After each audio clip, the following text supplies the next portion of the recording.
ঝড়ের মাস বৈশাখ। এই বৈশাখের মতোই রবি ঠাকুরের জন্ম। সোনার আশ্বিনে নয়, হিমের রাতের অঘ্রাণে নয়, ফুল রাঙানো ফাগুনে নয়, এই খর ক্ষিপ্র বৈশাখেই তাঁর জন্ম।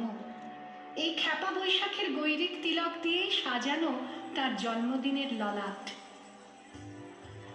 বৈশাখে প্রকৃতির নতুন জন্ম, আমাদেরও নতুন জন্ম এই বৈশাখে, 25শে বৈশাখে, রবি ঠাকুরের জন্মদিনে।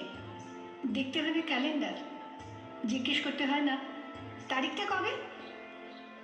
আগে থেকেই বুকের মধ্যে সাড়া ওঠে, 25শে বৈশাখ আসছে, রবি ঠাকুরের জন্মদিন। বছরে একটা দিনের জন্য তারা নতুন হয়ে যায়।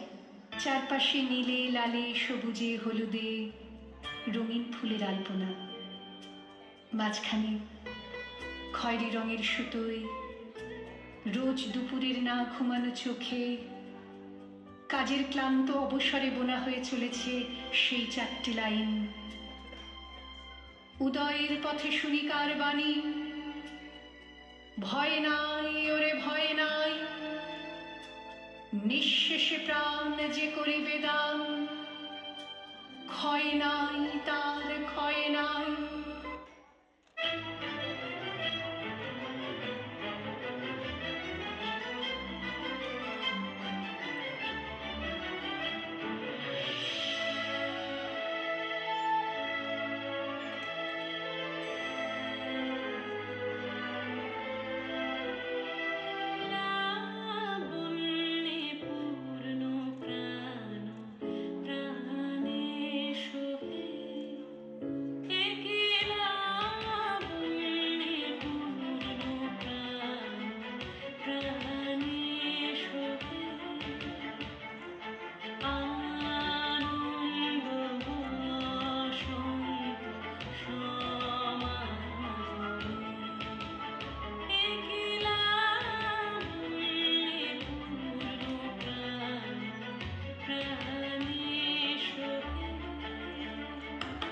Because